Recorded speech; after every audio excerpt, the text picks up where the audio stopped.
Slowly, life is returning to northern Syria, where war and natural disasters have compounded problems for years. But now much-needed aid has also dried up.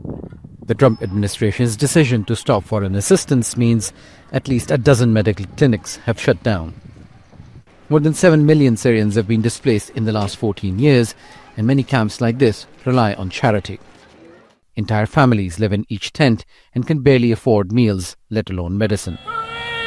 Where they can, charities are still operating essential clinics, such as maternity wards and incubators. But without their main funding, other services have stopped. I suffer from chronic high blood pressure and asthma. I hope that the concerned authorities will reconsider and resume their support. Most people are extremely poor and they cannot afford to buy medications from private pharmacies.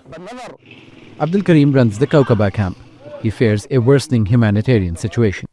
We were displaced in 2019 and established this camp. We also set up a health centre that serves about 35,000 people across more than 30 camps. We were surprised by the discontinuation of support for this medical point. People used to receive medications because they cannot afford to buy them.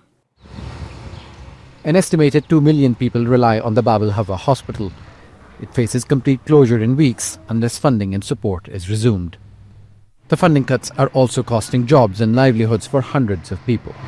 Unfortunately, as of January 26, 2021, medical services have been suspended by the donor USAID, resulting in the suspension of operations in 12 health facilities and centers. The impact is severe. Firstly, it affects the most vulnerable local population.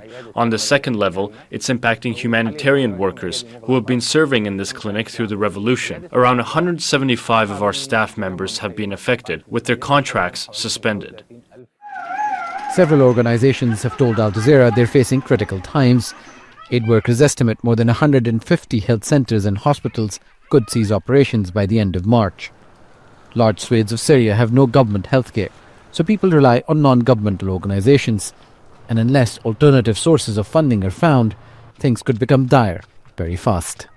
Donald Trump's decision to halt USAID has far-reaching impact on communities reliant on aid. Thousands of Syrians trying to survive and rebuild their lives after years of war are going to need humanitarian assistance for years to come. Osama Javaid, Al Jazeera, Damascus.